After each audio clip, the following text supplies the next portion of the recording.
तमाम पॉडकास्ट जीवी आणि तात्या पगलू लोकांचं आजच्या या विशेष चर्चेमध्ये स्वागत करतो. डज तात्या विंचू स्टील एक्झिस्ट? या प्रश्नामध्ये स्टील एवढ्यासाठी वापरलंय कारण आम्ही सध्या प्लॅस्टिक कमी वापरायचं ठरवले. अशाच इलॉजिकल चर्चेसाठी आज आपल्यासोबत दोन महत्वाचे गेस्ट आहेत. महेश जाधव, माजी इन्स्पेक्टर, श्रीरंगपूर डिव्हिजन, आणि माझ्या डाव्या बाजूला आहेत श्री कुबड्या खवीस, तात्यांचे जुने साथीदार आणि एक कुख्यात गुन्हेगार. आपण महेश सरांपासून सुरू करू. सर, तुमचं ओपनिंग स्टेटमेंट. तात्या विंचूचा खेळ संपलेला आहे आणि तात्या विंचूला मी स्वतः गोळी घालून ठार मारलेला आहे. तर कुबड्या सर, तुमचं ओपनिंग स्टेटमेंट. नाही, तात्या विंचू मेला नाही, तो जिता आहे. तात्या विंचू जिवंत आहे आणि तात्या विंचू मेला आहे, या एकेका वाक्यातच या दोघांनी आपली बाजू अगदी स्पष्ट केली. तरी कॉन्टिंजन्सीच्या आधारे आपण रिकाम टेकडे असल्याने ही चर्चा अशी सुरू ठेवू. मला सांगा, तुम्ही म्हणताय तो जिवंत आहे, तर आता कुठं आहे? नाही सांगणार, नाही सांगणार, नाही सांगणार. सर, असं म्हणून कसं चालेल? जनता बघतीये तुम्हाला.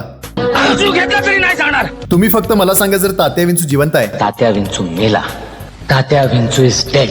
नाही, तात्या विंचू मेला नाही, तो जिता आहे. कुबड्या खवीस सर, त्याच्याजवळ मृत्युंजय मंत्र आहे. ह्या मूर्खाला ठाऊक नाही, तात्या विंचू मेला.